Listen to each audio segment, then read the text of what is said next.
Greetings world. We are on DK. As we continue on our path of exposing the matrix of today, we have come to a much anticipated topic.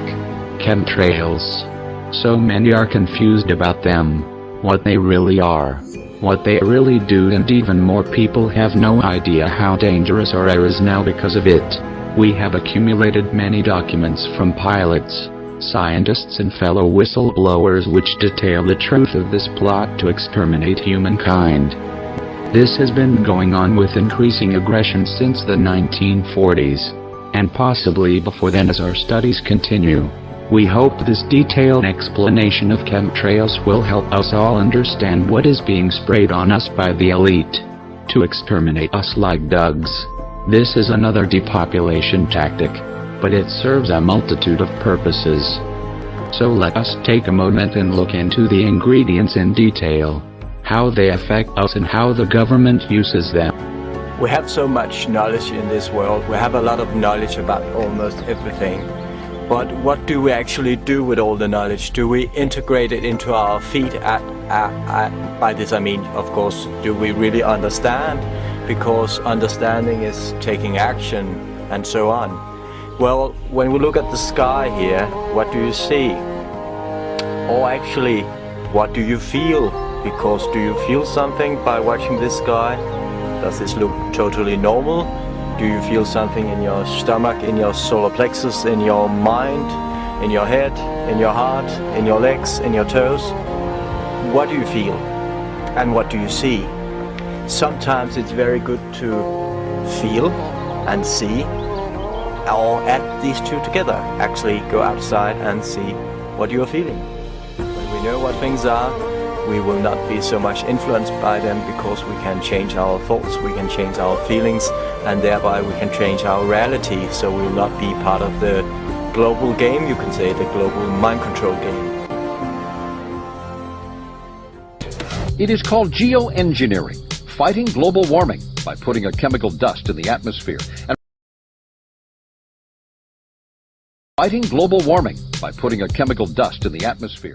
A variety of schemes that have been discussed for geoengineering. A classic example is injecting reflecting particles into Earth orbit. Nevertheless, there might be some good reasons to think about alumina. It turns out, first of all, there's been a lot of work on the environmental consequences of alumina in the stratosphere. The big deal really is that alumina has 4 times the volumetric rate of forcing for small particles as does sulfur.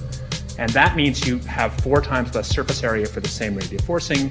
And this is a much bigger deal. You'd have roughly 16 times less the coagulation rate, and that's the thing that really drives removal. So you could get away, we think, with much smaller mass fluxes. We've seen this for so long now, and it's been ramped up at such a steady pace that people have simply become used to skies like this. Anybody who thinks grid patterns like this are natural should recheck their reality. This is anything but natural. We seldom see blue skies anymore. Skies like this have all too often become the norm. Unfortunately, most people don't even look up. I think at times you could start the sky on fire, nobody would notice.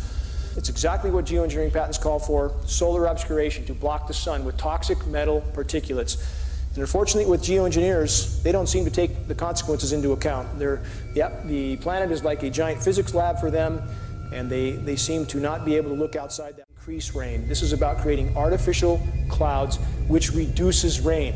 When you block the sun, you block evaporation. You block light photons, which diminishes the ability for the sun to knock molecules loose and create evaporation. So what we get is protracted drought in some areas and deluge in others. Exactly what we have in the continental US right now. Putting the wrench on planet Earth. This is the epitome of human insanity. To think that they could alter and control these very complex natural systems is insanity of the first order. Has any such testing gone on that we know about? Absolutely. Every day there's more data coming out about not other governments alone, but our government testing on its own people, its own soldiers. And again, our military is full of very, very dedicated, honorable people, full of them. But there are scientists, and there are some in power, that use such dedicated and honorable people as pawns in this equation. People who use an excuse that, well, this can't be happening because they wouldn't do it to themselves, that excuse doesn't hold water. Weather warfare. This is going on right now. We appear to have China and Russia on one side of the fence, the NATO countries on the other. The atmosphere has become a battlefield, a very covert battlefield with all life on Earth at stake. Mechanics airline executives and doctors talk about Project Cloverleaf. Many ask, are there just military tankers in these programs, or is there commercial aircraft? In fact, with GPS tracking, commercial aircraft have been identified from the ground, leaving particulate trails, and Project Cloverleaf appears to be the outline for this. It makes sense. It's a way of artificially stimulating the economy, keeping non-profitable airlines in the air and flying. 1 in 3 seniors in the U.S. dies with Alzheimer's and or dementia. Doesn't mean dies from it, but dies with it. There's no question that all of us have had our neurological system affected. We're all breathing this stuff. It's inside all our systems. So these are staggering statistics. 1 in 3 with Alzheimer's and or dementia. Autism. Autism has increased 10,000% since 1975. 1 in 50 children now has autism, also related to aluminum. Synergistic effects of environmental and heavy metals. These metals are toxic in and of themselves. When you combine them, they become much more lethal. We've been given studies recently that indicate when mercury and aluminum are combined, toxicity increases as much as 10,000%. The military and some commercial planes are spraying us with what are called chemtrails. I want you to look at the... And oftentimes, before there's a weather front, there are heavy assaults from these planes just before a weather front is changed and comes in. Military and some commercial jets have been fitted with huge barrels of at least 49 different kinds of documented chemical poisons. Among other documented ingredients in this toxic man-made clouds are pathogenic molds, fungi, weaponized viruses made in some places like the secret site at Fort Detrick, Maryland, which is supposed to be a cancer site. But there are a number of scholars and professors tracking this that have big questions about this. Barium and nanoaluminum particles. What do these do to the human body? Barium is an alkaline earth mineral. It was discovered in 1774. At low doses, it can act as a muscle stimulant. At high doses, it detrimentally affects the heart and the nervous system. Barium is toxic to all mammals, and that means not just humans. Aluminum, which is the most abundant metal in the Earth's crust, is known to diminish kidney function and destroy brain cells and cognitive function. Just think about it. Just between the aluminum and the mercury that we're breathing all the time, we've got already a serious issue about brain function and cognitive function. There is also documented evidence that the aluminum in chemtrails is released as nanoparticles, and that when they reach the Earth environment for wildlife, in lakes and streams, it's causing serious problems with wildlife there. Researchers are also finding that nanoparticles interfere with the growth of plants. Nanotechnology is totally unregulated. Just this past month, a new research report came out showing and documenting for the first time that these nanoparticles actually go through the skin. Well, if you breathe them, whether they go through the skin or whether you're inhaling them, it's still a problem. A condensation trail is very similar in many ways to when you go outside on a cold day and exhale. You create a condensation trail. That little cloud is a condensation trail. Now, if you take a 2-mile walk on a cold day, and you can turn around and you can see your condensation trail tracking all the way back for 2 miles. That's how crazy it is to think that what we're looking in the sky is actually condensation. These previous guys, I've watched exactly what they do, and yes, they are correct. I've seen exactly the same stuff, so ditto marks on those. You want some figures? Okay, latest water test, tested the rain. 13,100 micrograms per liter of aluminum in the rain in 2013. Normally, it should be 0. So 13,100 is pretty damn much, folks.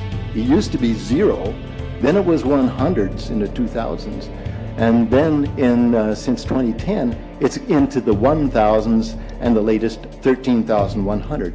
In the snow on Mount Shasta, pristine Mount Shasta, 61,000 micrograms per liter, 4 times the amount that is found in the soil up there. I'm a neurologist practicing in Reading for 17 years. And in the past 5 years, I've seen the number of patients with Alzheimer's disease, Parkinson's, and other neurodegenerative diseases tremendously increased, almost quadruple. ADD started in the 70s. Autism was not on the radar. There was no documents, there was no information. It was 1 in 100,000 children. Today, what we have is 1 in 48 boys. I was part of the early group that was looking for aluminum in ADD and ADHD. And all of those children that started to develop those phenomena had high levels of aluminum. When we figured out protocols to detox them out, to free the body of those particular contaminants, what happened is that their brains came back. When we do this to the age, it doesn't come back as quick, but it will come back. But I'm seeing Alzheimer's in 56 years old. Back in the 70s, Alzheimer's when you were 80. Insects. I've done studies in Siskiyou County. They're at 20% of normal. The aquatic insects basically made a nosedive in 2006 to about 20% of normal. So far this year, I've sampled 200 trout stomachs. 98% of them are empty. So sorry about the trout fishing, fellows. The mayflies, stoneflies, dipterus, and caddisflies are damn near gone. The terrestrial sampling is down to about 20% of normal, except for pest species like ants. We're seeing a loss of the major bird species, and as the gentleman said, the ecosystem is unraveling, and Audubon's been telling you that for years. The materials that are going into the environment right now, aluminum oxide nanoparticles and barium nanoparticles, these just happen to be the same materials that they use in nanothermate explosives. And so when this stuff settles down out of the air into the environment, it is small enough to be absorbed through the root structure of the trees in the forest. And so when there's a forest fire, and there will be a forest fire, those fires burn dramatically hotter. The point is that the cost of firefighting, the cost in the healthcare system have nearly doubled in the last 10 years. The amount of acreage is lost because of fires. The impact on human health is dramatic. I personally tested water and aluminum, and I found aluminum had 47 times the normal expected amounts. Strontium had 10 to 20 times the amounts. Barium was 20 times. This is what the stuff looks like here. Collected, most people just think it's a cobweb, but I tested it. It has outrageous amounts of barium, strontium, and aluminum, but they destroy the sample, so I'm not letting this get away from me. You know, these tests are international in scope. We're seeing this all over the world, guys. Okay, pH of acid soils is 20 times more alkaline. The aluminum in the soil has doubled in the last 10 years. The rain normal was 5.6, it's 20 times more alkaline. Aluminum blocks essential nutrients. I am unable in my garden to restore normal pH, and that's because nanoparticles are now in the circulatory systems of both plants and humans. Nanoparticles are now in the circulatory systems of both plants and humans. The first public nice detailed public description was in the book of Cara St. Louis Farrelly, The Sun Thief, where she says that there are hollow fibers sprayed, self-replicating hollow fibers that are there to kind of read out the light fingerprint of your DNA, transform it into an electromagnetic radio signal that is detectable via satellite and ground stations. This is what she found out by analyzing information dealt with the chemtrail communities in the United States. This is a German tomato that got some German rain on top of itself.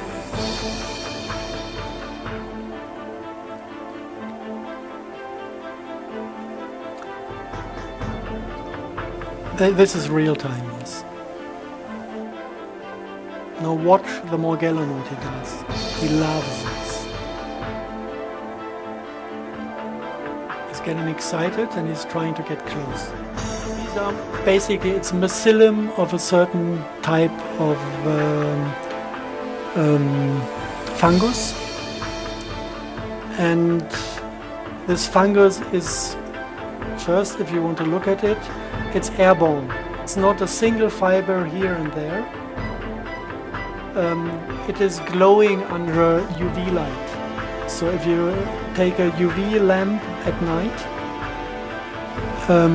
you can see those fibers airborne. Some of the people cannot handle it. And then the mycelium is starting to grow within the body and starting to multiply. And at a certain point, they are extracted via the skin. And you can see that they have this ability to collect colors. You have blue morgellons and you have red morgellons. So they are of technical origin. It's not a natural substance. So you can see them when the skin is opening. You can see them under the microscope if you make a blood analysis. You can see that the blood is infected. And if you look at them, you see they're a little bit more complex than a simple fungus. They have kind of organs inside. They have little red stem cells of an unknown species that are self-replicating as well. Yes. He said it had been tested in the last Iraq war. This was the war was only done for the purpose of testing the system. Now you're talking about the most recent one with yes, George Bush. with the junior. With W. Bush. Yeah. And they sprayed that in Iraq. And they sprayed it in Iraq, and we had single news, for example, that they fought back the Iraqi army by utilizing microwave weapons that gave them the feeling that the skin burns. Yeah. This was in public media and yes. mainstream media. And this is not because the microwave weapon had the intensity to make it burn. This is because the RNA was triggered to create the sensation of burning. From the text he says you have these psychotronic weapons, making them give up, making them fall in love with the American soldiers, whatever. A long list of psychotronic functions, and you can make people sick, you can make them die of cancer after 1 year, you can make them die in 6 minutes, and you can make them die in 6 seconds if you want to. And 10 billion US and half a year, I think it was half a year, to optimize the cluster topology. And this is something, it sounds just like science fiction if you say it like this, but if you really think about it, if it is only about infecting humans with a virus-like synthetic RNA, you could give a damn about cluster topology. Cluster topology starts to become an interesting topic. How do they turn people into biorobots? You have the RNA cluster within the air, sprayed in the air with a defined distance from RNA to RNA, and within the human body the same RNA cluster is prolonged within the cells. And now whatever is carried by these clusters, the artificial intelligence or a program or a soul, whatever this is, can travel from the dust into the human being. This is smart dust. And this is what they call smart dust. The second group of materials found in these environmental samples is unidentifiable fibers. And I really want you to appreciate the meaning of unidentifiable. These fibers have been sent to sophisticated laboratories, and there is nothing in the databases that match them. These are fibers, we could say, that do not exist in nature. When these fibers are cultured, they produce colonies of filaments. You can see the extension filaments. And these colonies continue to grow and reproduce. A cross-section of a tube. I'm operating on myself, she told me. These tubes are running through my body. The stuff wants to come out. It feels like someone's digging into you with a screwdriver as the tubes grow inside you. The range of materials is incredible. Here's a tissue sac attached to purple fibers and dark metallic fibers twisted like cables. Fiber-laced gel with an insect inside it and a colored fiber cluster. Here are more insects, and a quote. The bugs are in tubes. I pull the tissue out. The tissue is like a tube. I open up the tissue with tweezers. I found ants, moths, spiders, flies, caterpillars. Some insects are hybrids. They're crossed. They don't look right. As you see, the ingredients of the chemtrails alone should be the primary concern of anyone who breathes air. But there is more. This plot to kill us all goes much deeper and wider than poisons alone. Let us take a look. Weather modification on a global scale. In fact, these programs are so large and so all-encompassing that all other weather modification programs that go on a smaller regional basis are virtually, they're negated by the scope and scale of the global geoengineering programs. And these programs involve a number of aspects. You have the saturation of the atmosphere with various chemical and metal particulates. And there appear to be various purposes and objectives with this saturation. In conjunction with the saturation, which ionizes the atmosphere, it makes the atmosphere more conductive, we have the HARP facilities, High Frequency Active Auroral Research Program. These are ionosphere heaters. Many have heard of the HARP facilities. There's not just one or two or three. We believe there's at least 18 around the globe, possibly with 3 more being built in Antarctica right now. And once the atmosphere is saturated with these particulates, and then you add the ionosphere heaters, the entire weather system globally is virtually being thwarted. There is no natural weather at this point, and we really don't know what sort of climate conditions we would have necessarily if these programs were brought to a halt. And they desperately need to be brought to a halt because the saturation of the atmosphere is thwarting the hydrological cycle. It's totally disrupting the rain cycle.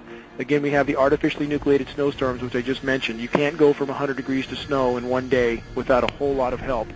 This includes jet stream manipulation with the HARP facilities, and we are not guessing at this. We have monitoring sources for this signal, and we can see where the signal is most intense, and that's what steers the jet stream. So then you add artificial ice nucleation, which is a chemical nucleation process. They can turn what should have been rain into snow and drop the temperatures of these storm systems by this artificial chemical nucleation. This isn't sci-fi, this is hard science fact.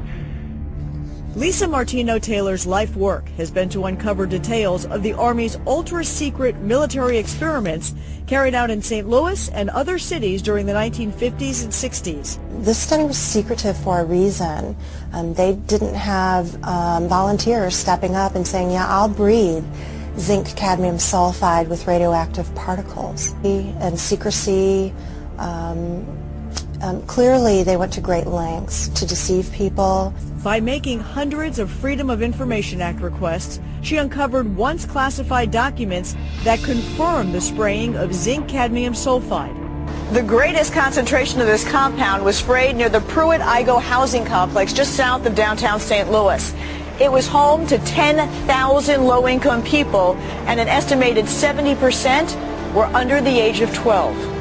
Martino-Taylor claims they all unknowingly inhaled this compound morning, noon, and night. Here is a U.S. Air Force document, 1996. It describes the artificial creation of floods, hurricanes, droughts, and earthquakes, and continues. Weather modification will become a part of domestic and international security and could be done unilaterally. It could have offensive and defensive applications and even be used for deterrence purposes.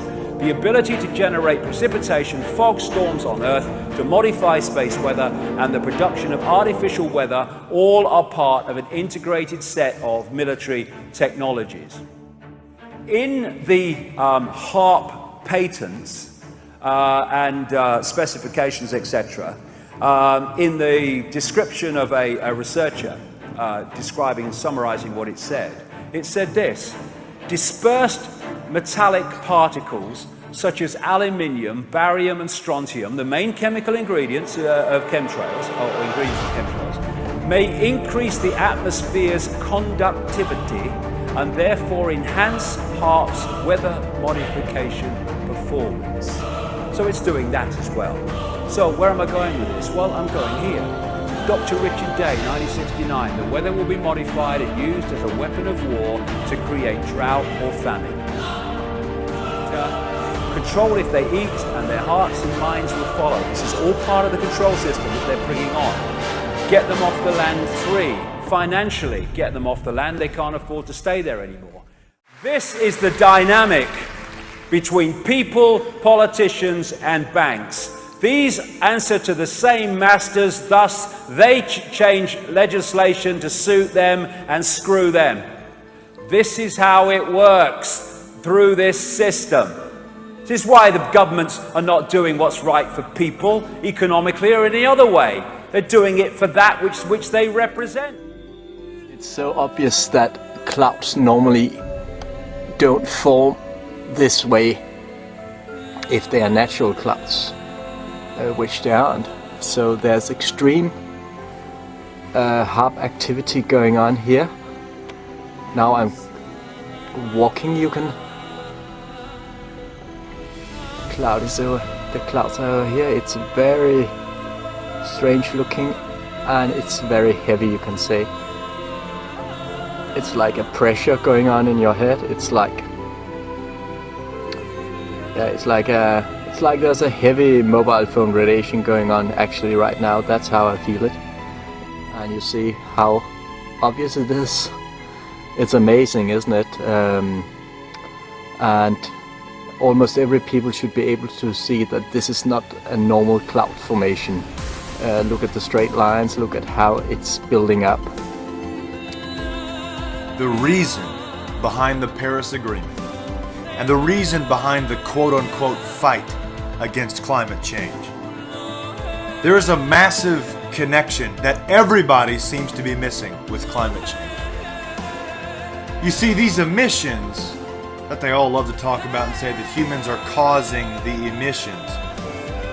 The one bit that they like to twist or just don't say at all is that humans are equivalent to the emissions.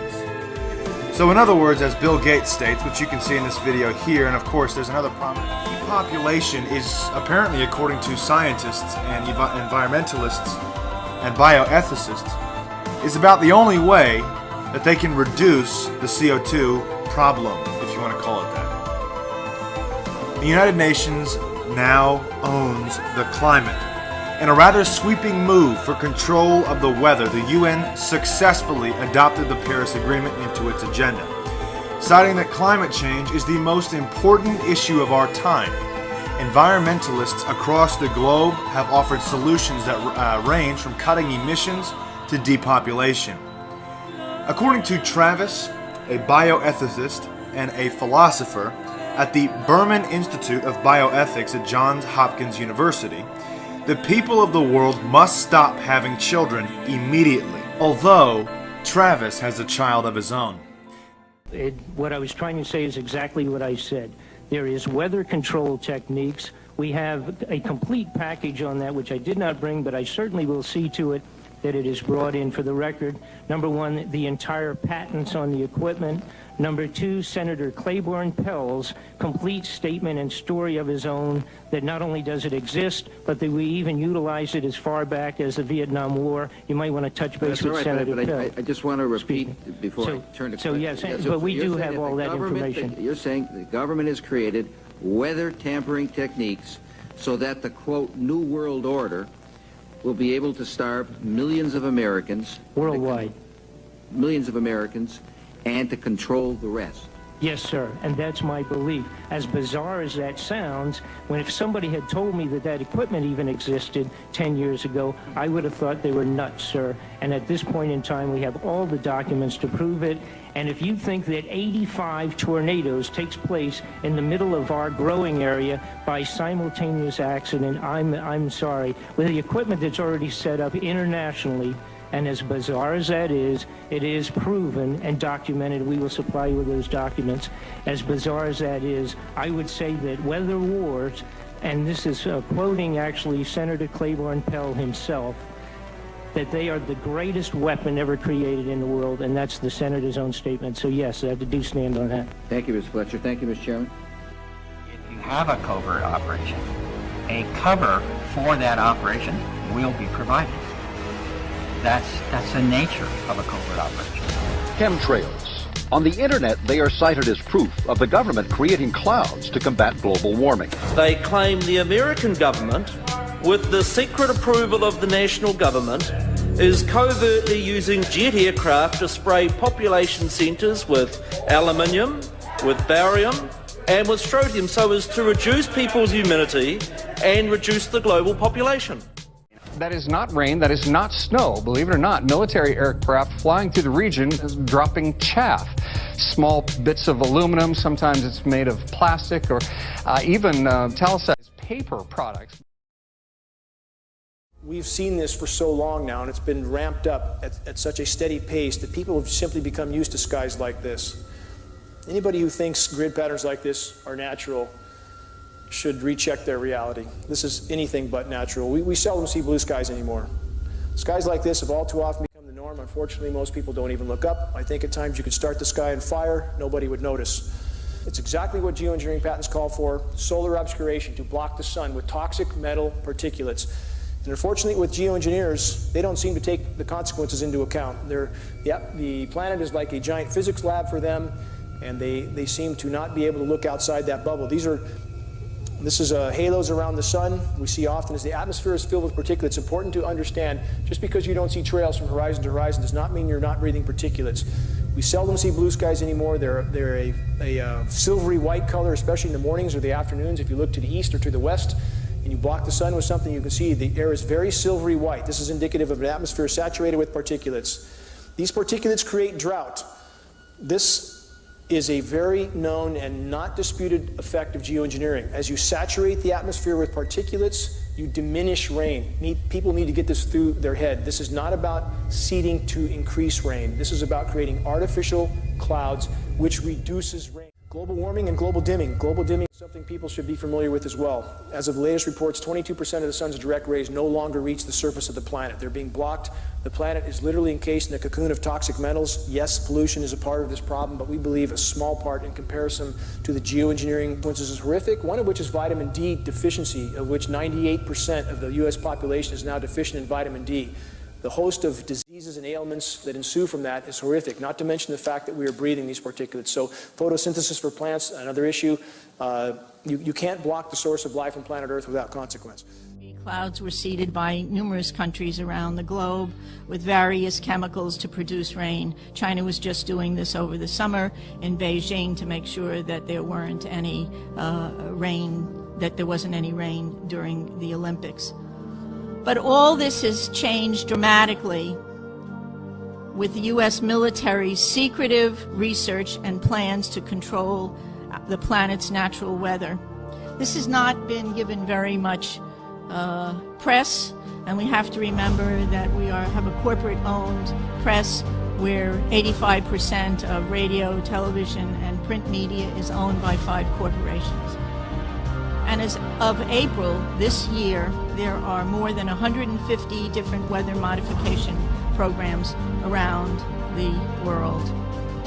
Since about 2000, the Department of Defense and the Department of Energy have been spraying the entire United States sky with the toxic brew of chemicals and other biological agents. I just want to show you something. Jasper Kirby is a particle physicist, currently engaged with cloud physics research at CERN, the European Organization for Nuclear Research.